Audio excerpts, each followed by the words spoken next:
गोव्यातील अग्निकांडामध्ये 25 जणांचा मृत्यू झालाय। या घटनेनंतर पोलीस आरोपींचा शोध घेत होते, मात्र दुसरीकडे पहाटेच्या सुमारासच हे आरोपी अर्थात सौरभ आणि गौरव लुथरा हे गोव्यातून दिल्लीत पोहोचले आणि दिल्लीवरून थेट थायलंडला रवाना झाले। इकडे पोलीस आणि अग्निशमन दल असेल किंवा सुरक्षा यंत्रणा असेल हे मृतदेह बाहेर काढत होते, मात्र दुसरीकडे या क्लबचे मालक पळून जाण्याचा ते प्रयत्न करत होते, किंबहुना तसा प्लॅन आखत होते। मात्र आता या दोघांना परत आणण्याचे भारत सरकारचे प्रयत्न आहेत, मात्र ते पळून कसे गेले आणि त्यांना परत आणण्यामध्ये नेमक्या कोणत्या अडचणी आता निर्माण होत आहेत, पाहूयात त्या संदर्भातला हा एक रिपोर्ट।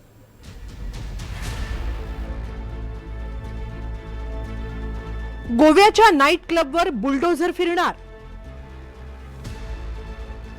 गोवा नाईट क्लबचे दोन्ही मालक फरार। इंडिगोच्या विमानानं गाठलं थायलंड।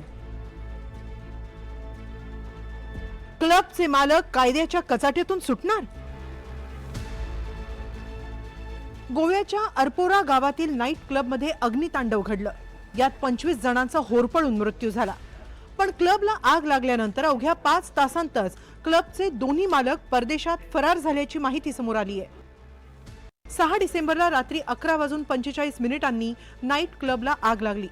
आगीत 25 जणांचा मृत्यू झाल्यामुळे मालकांची शोधाशोध सुरू झाली, पण दोघेही सापडले नाहीत। गोवा पोलिसांनी सौरभ लुथरा आणि गौरव लुथरा या दोघांविरोधात लुकआउट नोटीस जारी केली, पण आग लागल्याच्या 5 तासांनंतर म्हणजेच 7 डिसेंबरला सकाळी 5:30 वाजता दोघांनी भारत सोडला होता। दोघांनी दिल्ली विमानतळावरून इंडिगोच्या विमानानं थायलंडकडे उड्डाण केलं। आरोपी मालकांनी पलायन केल्यानंतर कायदा आणि सुव्यवस्थेचा प्रश्न ऐरणीवर आलाय। गोवा सरकारने नाईट क्लबवर बुलडोझर फिरवण्याचा निर्णय घेतलाय। रोमियो क्लब के ठीक बाहर मौजूद है, जहां पर जो है वो अभी इस वक्त डेमोलिशन का जो काम है वो इस वक्त जारी है। अगर आप देखें तो लगातार जेसीबी के द्वारा जो कार्रवाई है वो की जा रही है, और ये वही कार्रवाई है जो कि लूथरा ब्रदर्स जो हैं, सौरभ लूथरा और गौरव लूथरा इस प्लॉट के ओनर हैं, और इन लोगों ने 1 नहीं 2 नहीं 3 नहीं 4 नहीं 5 नहीं 6 प्रॉपर्टीज जो है गोवा के अंदर एक्वायर कर रखी थी, और कुछ प्रॉपर्टीज ऐसी हैं जो कि इलीगली एक्वायर की थी। और इस वक्त अगर आप देखें तो ये उनमें से एक प्रॉपर्टी है जो कि गोवा टूरिज्म डिपार्टमेंट के जुलाई में हटा देने के बावजूद इन लोगों ने दोबारा यहां पे एस्टैब्लिश की थी, और इस वक्त गोवा अथॉरिटीज इस पे कार्रवाई करते हुए। सौरभ आणि गौरव हे दोघे भाऊ थायलंडमधील फुकेतमध्ये असल्याची माहिती मिळतेय। फुकेत हे थायलंडमधील सर्वात प्रसिद्ध पर्यटन स्थळ आहे। जगभरातील पर्यटक या बेटावर मौज मजा करण्यासाठी येतात। इथली सफेद वाळू आणि समुद्र किनाऱ्यांवरील नाईट लाईफ पर्यटकांना आकर्षित करतं। नाईट क्लब मधील आगीत 25 जणांनी जीव गमावला आणि या क्लबचे मालक सही सलामत फुकेत सारख्या पर्यटन स्थळावर पोहोचल्यामुळे राजकीय वादाचा विषय झालाय। में जो घटना हुई बहुत दुखद। हालांकि लोकसभा में कल वंदे मातरम था, तो हम लोग भी ये बात सोचते थे कि वंदे मातरम हमारे लिए ज्यादा इमोशनल है कि गोवा में जो घटना हुई है वो ज्यादा इमोशनल है हमारे लिए।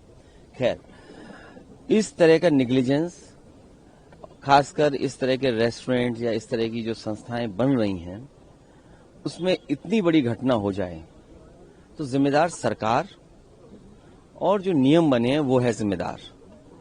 कि पार्लियामेंट में कल आप जो आधा झूठ परोस रहे थे, आधा सच परोस रहे थे, जाकर देखिए एयरपोर्ट पे क्या त्राहिमाम मचा हुआ है।